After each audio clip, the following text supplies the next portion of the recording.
embers in the night.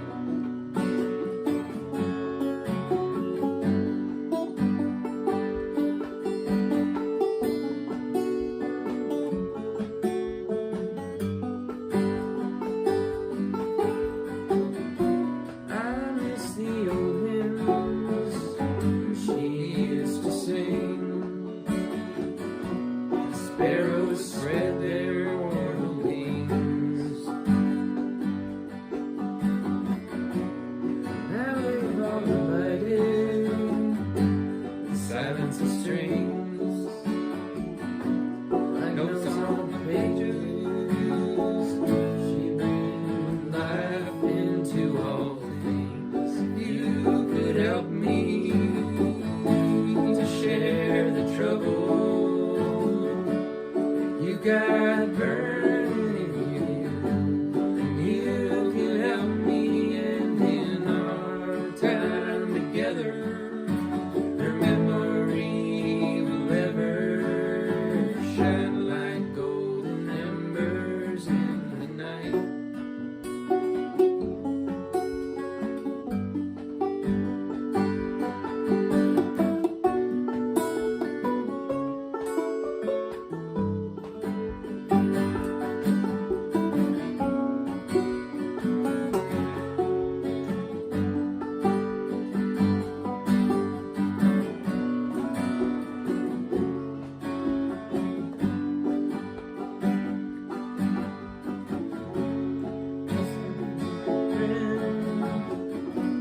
Reach out to me, bathe me in the light of understanding. Try to help me to share the troubles you got burning. You could help me, and in our time together, her memory will ever shine like golden embers in the night.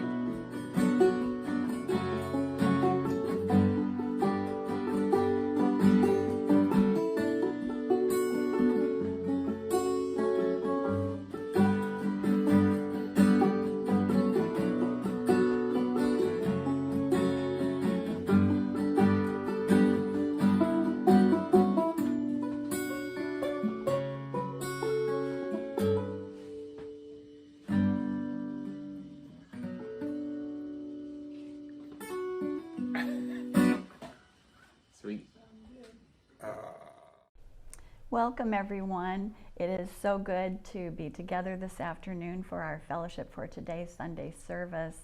I'm glad you've carved the time out of your Sunday to share with us your loving energy.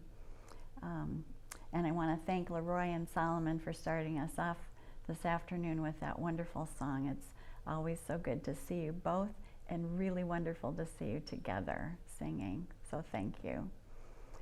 Let us begin our service this afternoon with a meditation.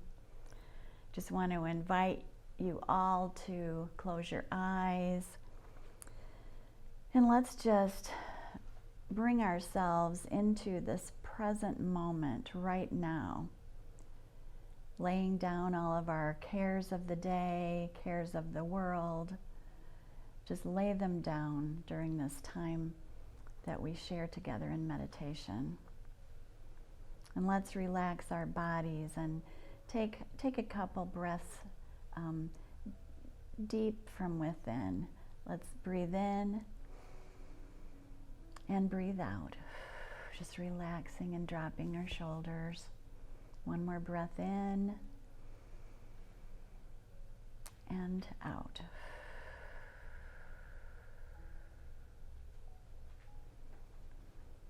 And right now, in this beautiful singular moment, let's place our full attention and focus on the one divine, loving presence, the substance of all that is.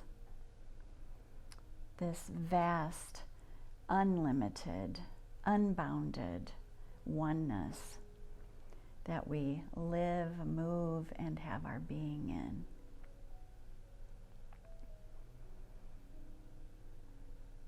In this open awareness, we feel the powerful energy of the life force that breathes us and pulses through our veins and our bodies, animating our entire being.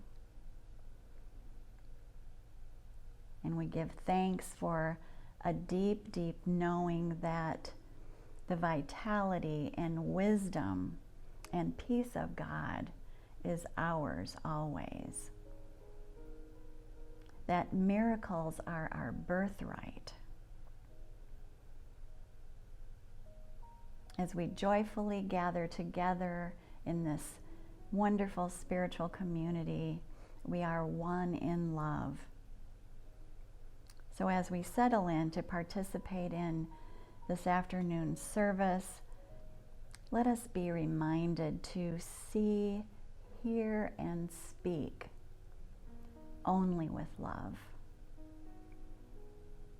And with open hearts, let us share our loving energy with one another. And together we say, and so it is, and so it is. Thank you so much. I have a reading for you this afternoon from A Course in Miracles, Lesson 77. This lesson is, I am entitled to miracles. You are entitled to miracles because of what you are. You will receive miracles because of what God is. And you will offer miracles because you are one with God. Again, how simple is salvation? It is merely a statement of your true identity. It is that we will celebrate today. Your claim to miracles does not lie in your illusions about yourself. It does not depend on any magical powers you have ascribed to yourself, nor any of the rituals you have devised. It is inherent in the truth of what you are. It is implicit in what God your Father is.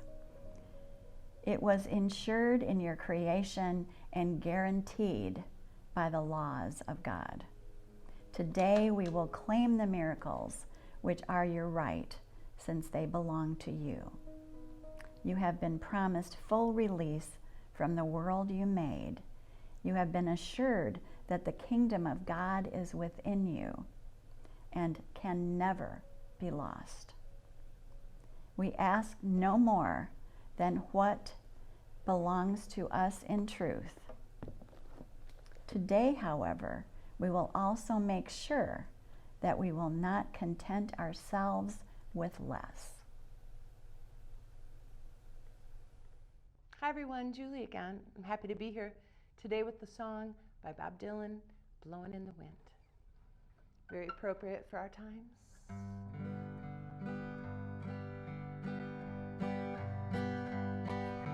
How many roads must a man walk down before they call him man? And how many seas must a white dove sail before she sleeps in sand? How many times must the cannonball fly before they are forever banned? The answer, my friend, is blowing in the wind. The answer is blowing in the wind.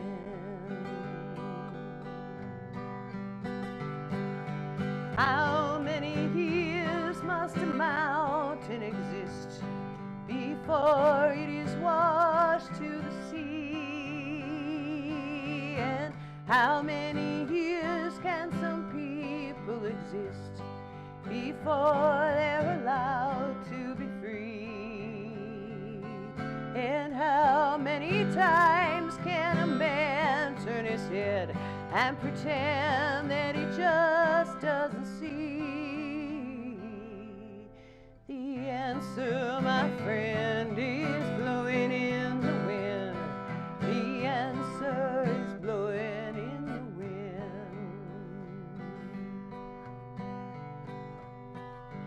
How many times must a man look up before he could see the sky?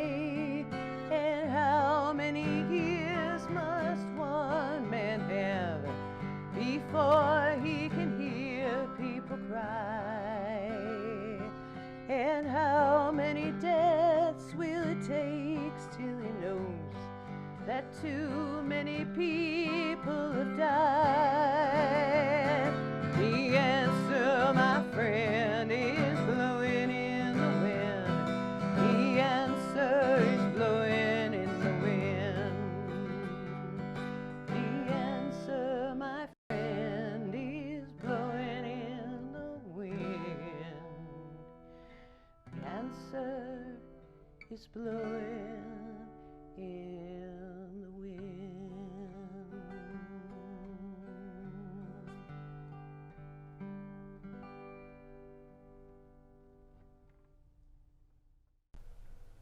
Now is the time in our service when we stop and pause and give thanks from deep within our hearts for all of the blessings and abundance in our lives, and for the blessings and abundance that you share with your fellowship community.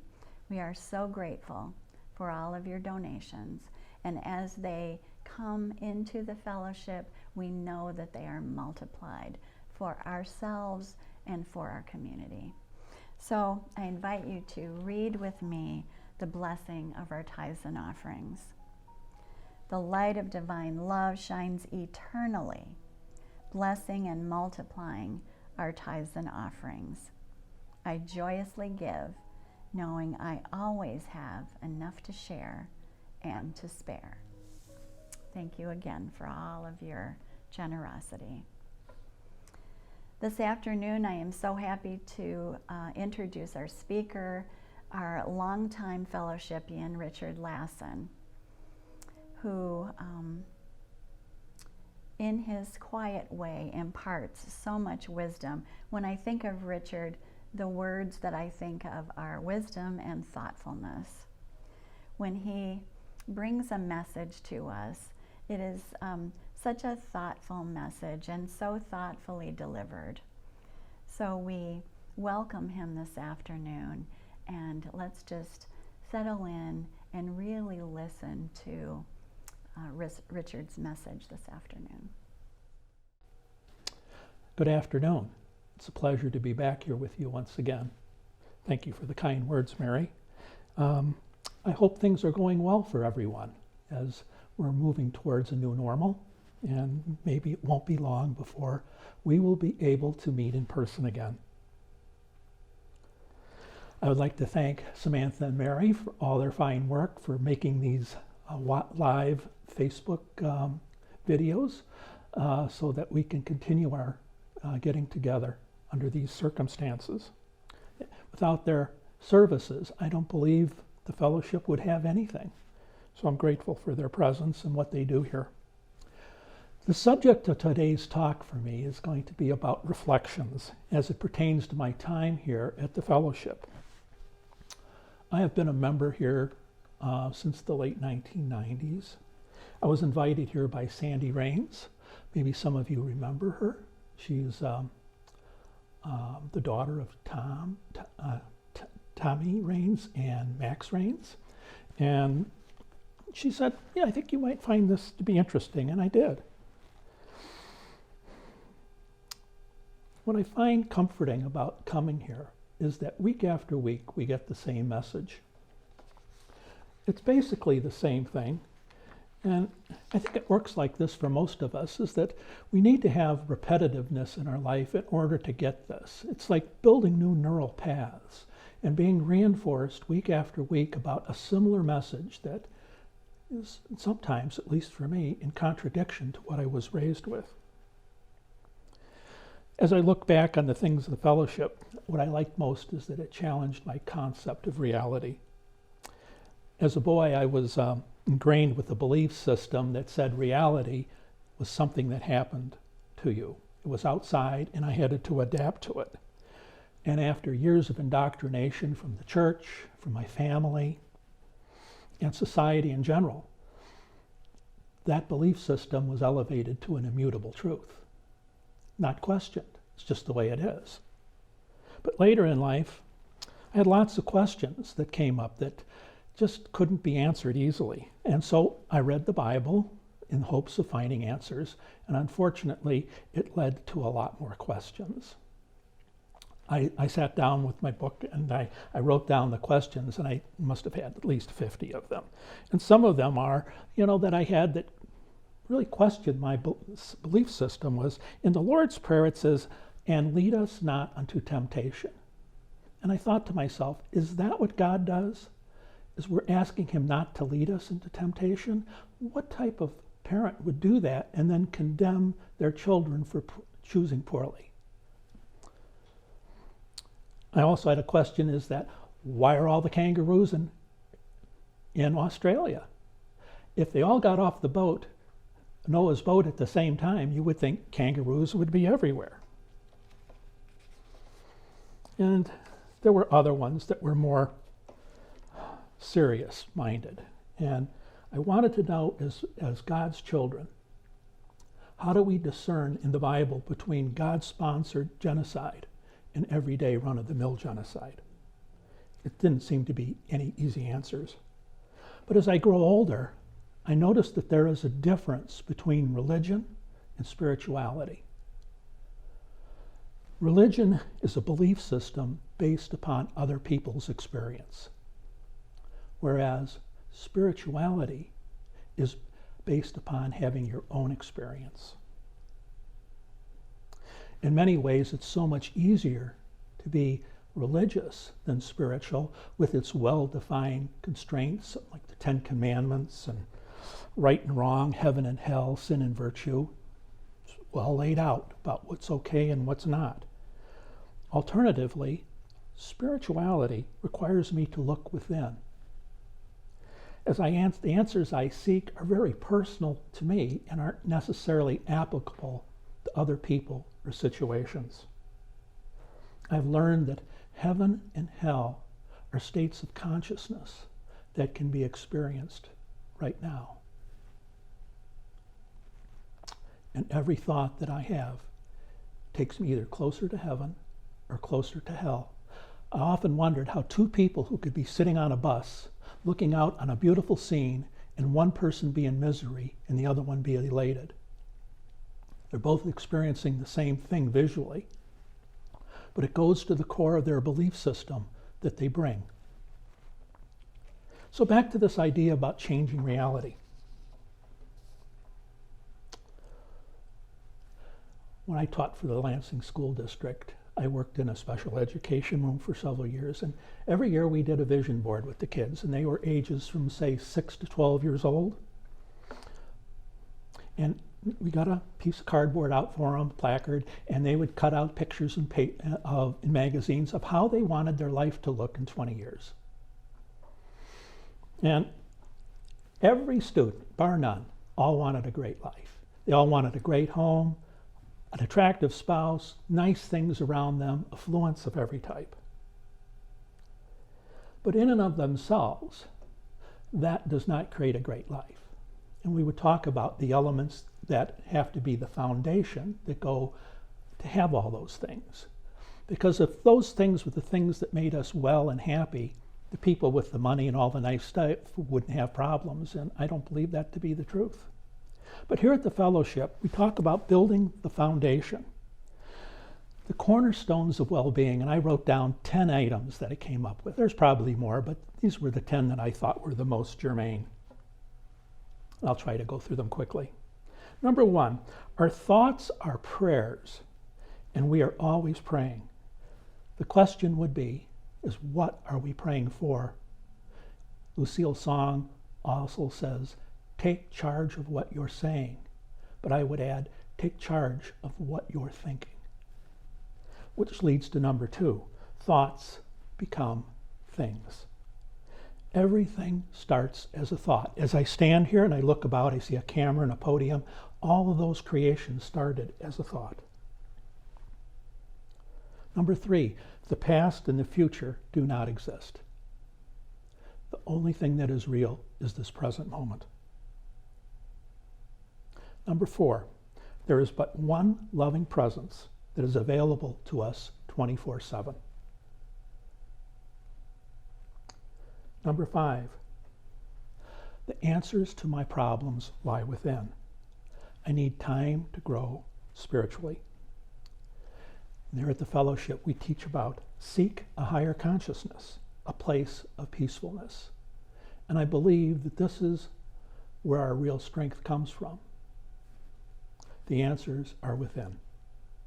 Number 6, gratitude is heaven itself. If I can be grateful, it is an enormous shift in perception from lack to abundance, to realize that things are flowing towards me and that I am connected. Which leads me to number 7, which is I am connected to all things, even though I don't always recognize it or appreciate it. Number 8 is a little harder one. I am not a victim of a cruel world, but rather its author. Boy, that's something to think about. Number 9, my life is 100% my responsibility. No one is going to come save me. And the last one, number 10, forgiveness is the key to happiness. Now, I understand that many of you, including myself, have had histories that make it difficult to forgive. But the very act of forgiveness is a gift to yourself. It removes us of the burden of the past. It doesn't say that what had happened was okay. It says that you no longer control my life. Forgiveness. To be able to let that go. It's a real gift. And so we talk about these foundation principles about how we try to run our lives and build our lives. Yet maybe you might find that your health isn't what you'd like it to be. Maybe you have some money issues, or possibly relationships aren't as fulfilling as you would like. Here at the fellowship, we talk about ways to address that. So let's talk about money for a second. We talk here at the fellowship, the giving and receiving are one in truth. Years ago, I did an experiment. I think I've talked about this before. I was early into the fellowship, and I wanted to test this idea that giving and receiving are one in truth. Because if they're just words that don't have any power to them, what are we doing here? So it's testing it to see if there could actually be some real changes. So what I did at the time, I was not broke, but I was moving towards that. And when you're not doing well financially, it's just counterintuitive to say, you're going to give your money away? I don't have much money. It doesn't make any sense. But I didn't tell anybody about the experiment, and I went about going to the school that I worked and gave money to various people. There were families that went homeless. I saw that they got food coupons. We had children as young as 3 in our pre-primary program, and the school district wouldn't stock underwear for them. And so I stocked the doors with underwear. Maybe in the year I spent $1,000, something like that. And I did it anonymously. I had a teacher do it on my behalf so that they never knew who did it.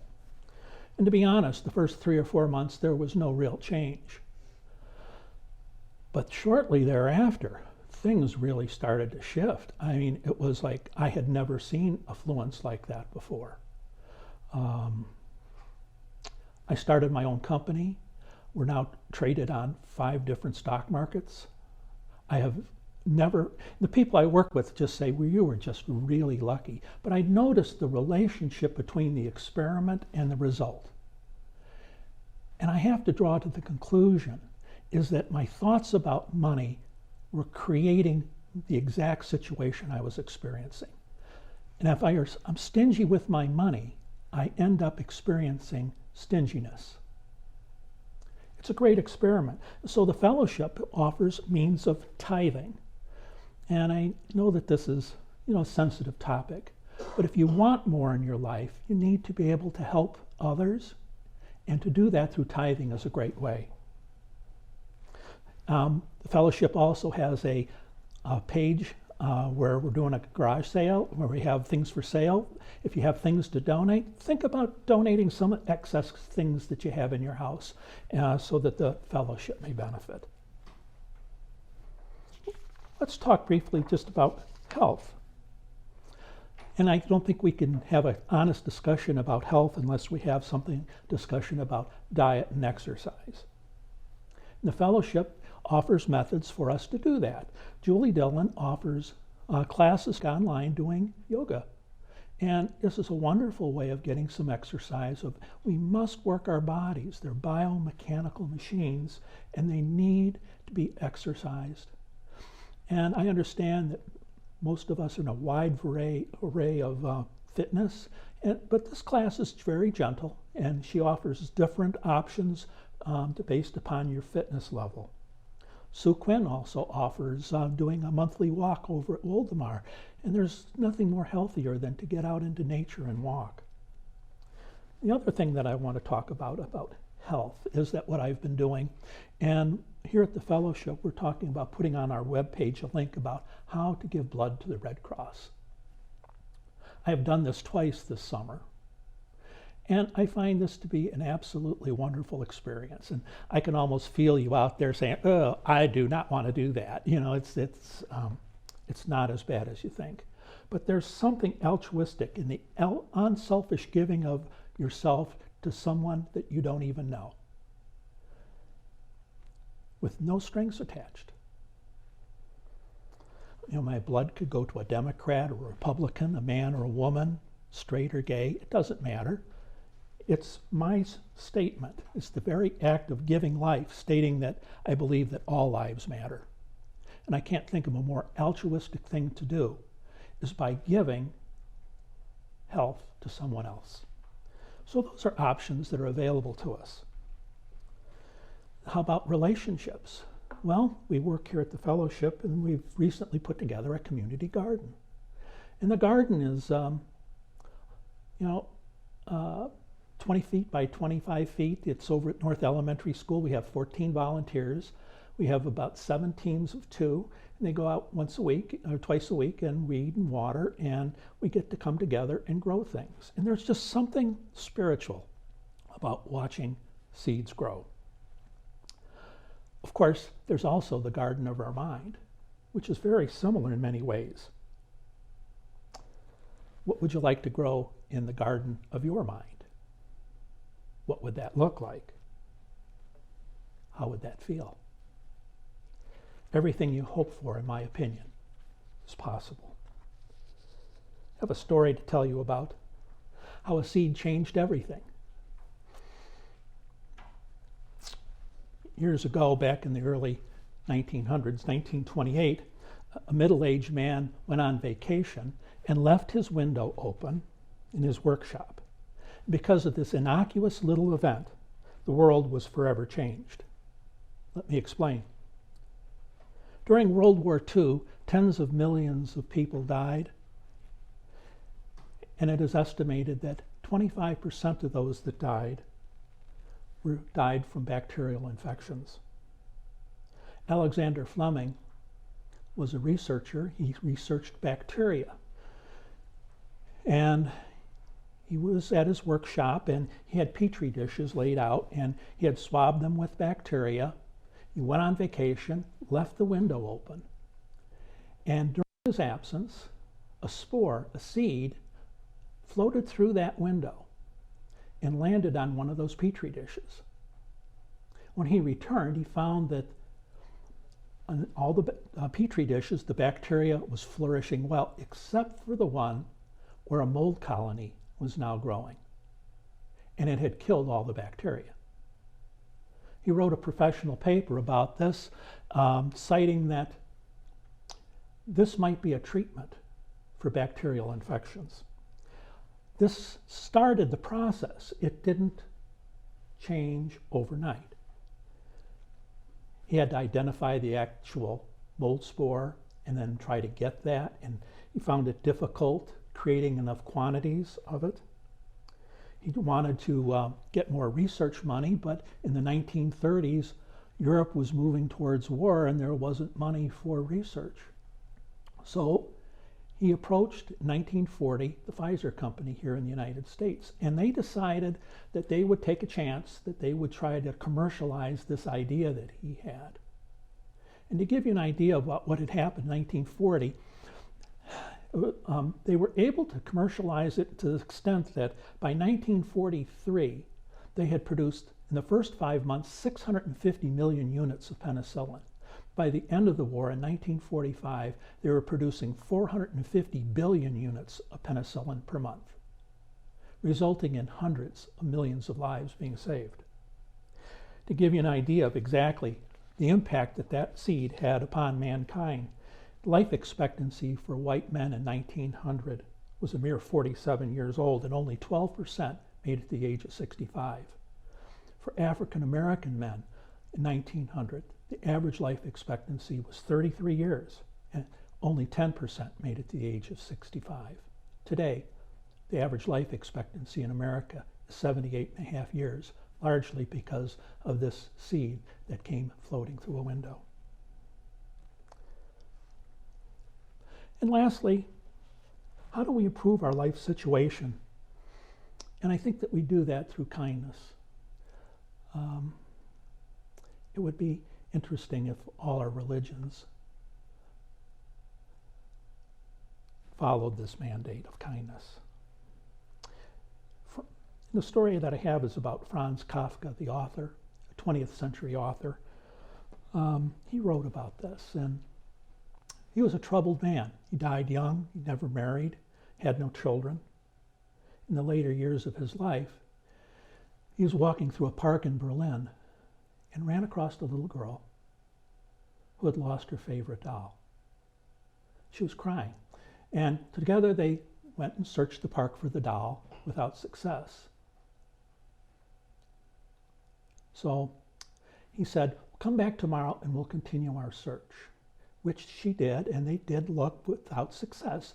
But he gave her a little letter, and it was written to her from the doll.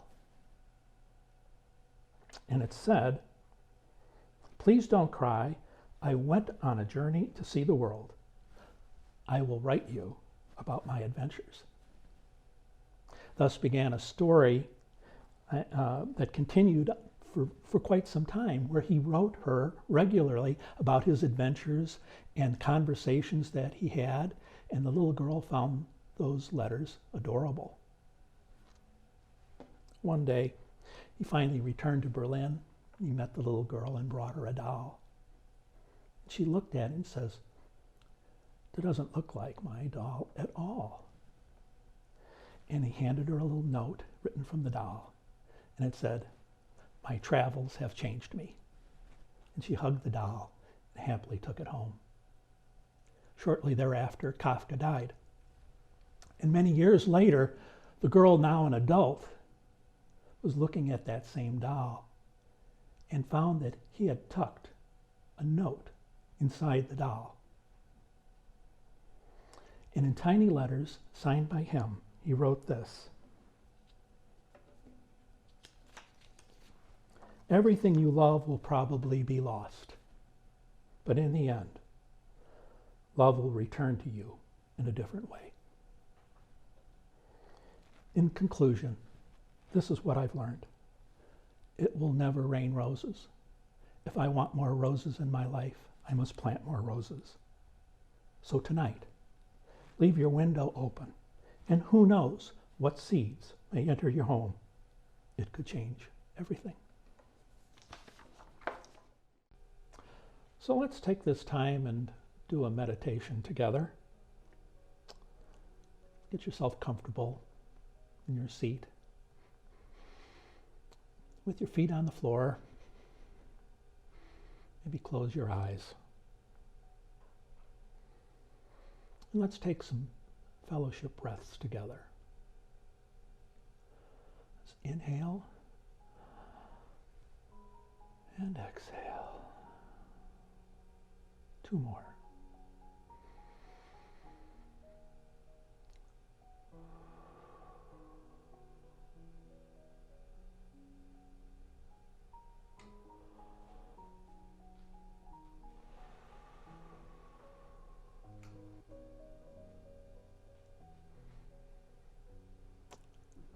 Let yourself get comfortable. Relax your feet and your legs, your hands and your arms. Let your eyes close. Feel your breathing. We're moving to a place of solitude and peace.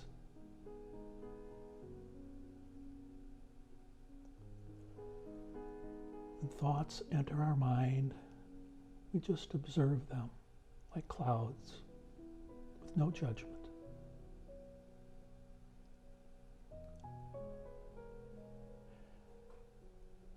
If we're distracted, we think about our breathing. We focus on our breath. And we're striving to be in a place with no thoughts, just pure being. This is a place that is available to us all the time. This is your base, your refuge, and your home.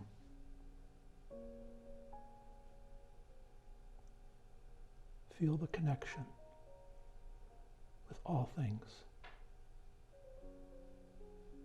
and the peace that comes with it. We'll spend just a few more minutes in solitude, basking in this light of love.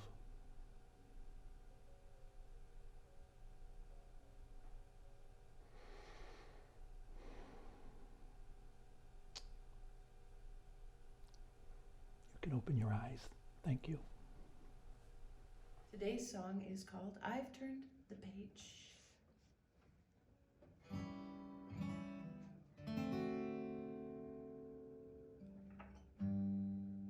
I'm letting go, going with the flow. I'm looking forward on this road I know. For me, I'll grow.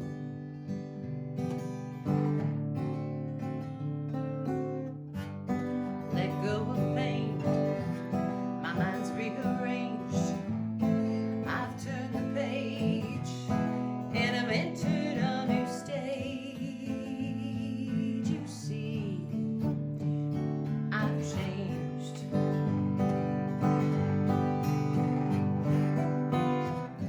I've chased all my fears away,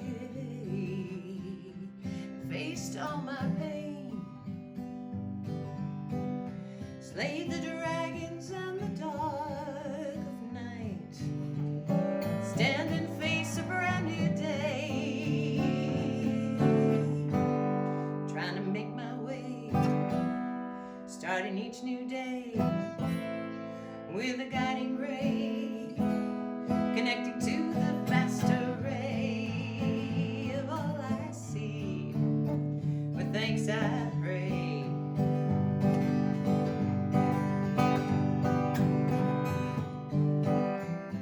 I've chased all my fears away, and I faced all my pain, slayed the dragons and the dark of night, stand and face a brand new day.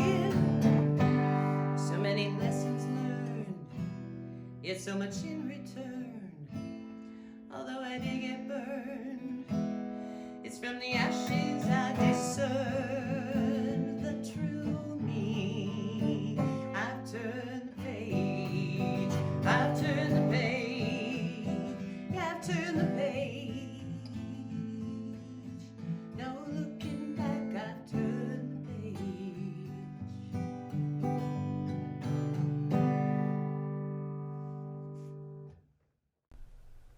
Thank you for the wonderful music this afternoon, Leroy and Solomon and Julie Ross.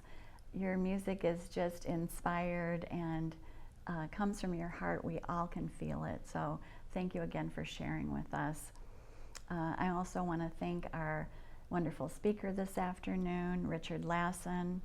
And thank you again for that wonderful reminder of some of the very foundational concepts and teachings of the fellowship, and your wonderful stories that so beautifully make the point.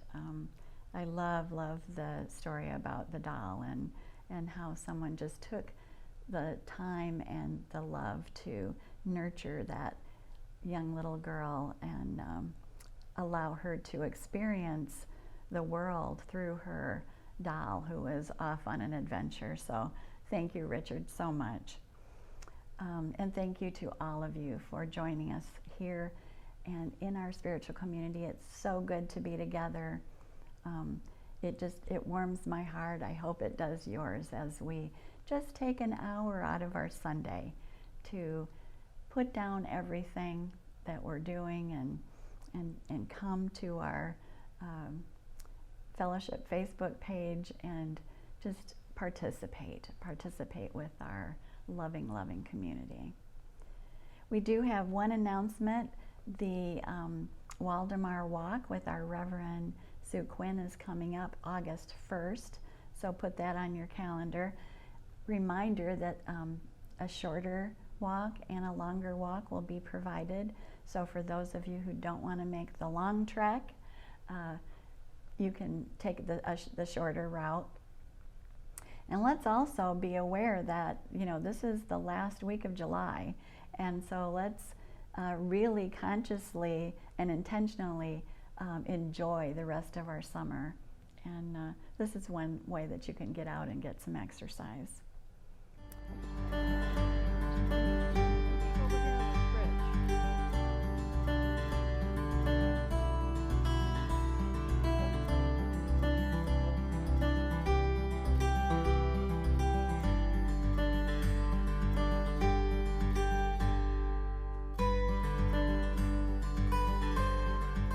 Come join us for the Fellowship for Today walk at Waldemar Nature Center on Sundays at 12:30 p.m. first Sunday of the month.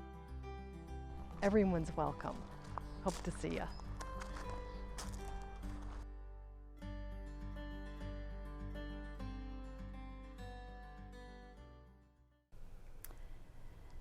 And I have just an affirmation for you this afternoon, and hopefully this will be useful to you as you go through your week. It's from the Course in Miracles, lesson 77. I am entitled to miracles. It says in that lesson, repeat it. Repeat that as much as you can until it just really sinks into our hearts, to our subconscious minds. I am entitled to miracles. And now it's time for our big peace circle.